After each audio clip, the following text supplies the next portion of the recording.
এই মারওয়ান বিন হাকাম, এই ইয়াজিদ, এরা সবাই তো রসুলের কাছে কালেমা পড়ছে, রসুলের সাহাবার কাছে কালেমা পড়ছে।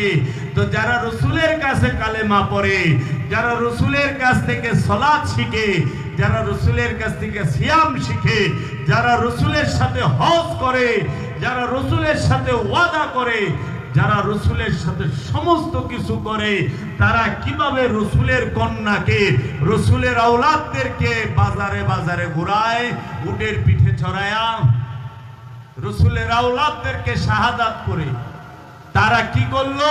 দামেস্ক সাজাইলো ফুল দিয়া, কুফা সাজাইলো ফুল দিয়া, কুফার শহর সাজাইছে। যারা রসুলের কাছে কলমা পড়ছে তারাই রসুলের আওলাদদেরকে পাথর মারছে। এর জন্য কলমা পড়লে ইমানদার হয় না, নামাজ পড়লে ইমানদার হয় না, রোজা রাখলে ইমানদার হয় না, হজ করলে ইমানদার হয় না। যদি নামাজ পড়লে, রোজা রাখলে, হজ করলে এবং এই কুরবানি করলে, যাকাত দিলে ইমানদার হইতো, তাহলে রসুলের সাহাবীর মধ্যে মুনাফিক হইল কেমনে? কারণ মুনাফিক এটা তো রসুলের হাতে বায়াত হওয়ার পরে করে। রসুলের কোন সাহাবীটা হজ করে নাই দেখান তো? রসুলের কোন সাহাবীটা সালাত করে নাই দেখান তো? রসুলের কোন সাহাবীটা কোরআন পড়ে নাই, শুনে নাই দেখান তো?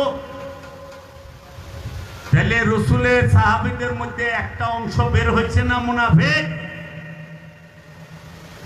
মুনাফিক বের হয় নাই। আবার রসুলের সাহাবীর মধ্যে শহীদ বের হয়েছে, রসুলের সাহাবীর মধ্যে আশারায় মুবাশশারা আছে, রসুলের সাহাবীর মধ্যে আশেক আছে, প্রেমিক আছে, আবার রসুলের সম্পদ ছিনাই নেওয়ানো আলো আছে নাই? আছে তো। তাইলে ইমান আসবে কিভাবে? ইমানদার কেমনে হবে? ইমানদার সে হবে যে রসুলকে ভালোবাসবে, রসুলের বংশকে ভালোবাসবে, রসুলের আওলাদদেরকে ভালোবাসবে এবং রসুলের আওলাদগণ এবং রসুল যেভাবে জীবন যাপন করতে বলেছে সেইভাবে জীবন যাপন করবে। রসুল যেভাবে ইবাদত করতে বলেছে সেইভাবে ইবাদত করবে। যদি এইভাবে ইবাদত করতে পারে আল্লাহ এবং আল্লাহ রসুলের ইচ্ছা অনুযায়ী, তখন সে হবে ইমানদার।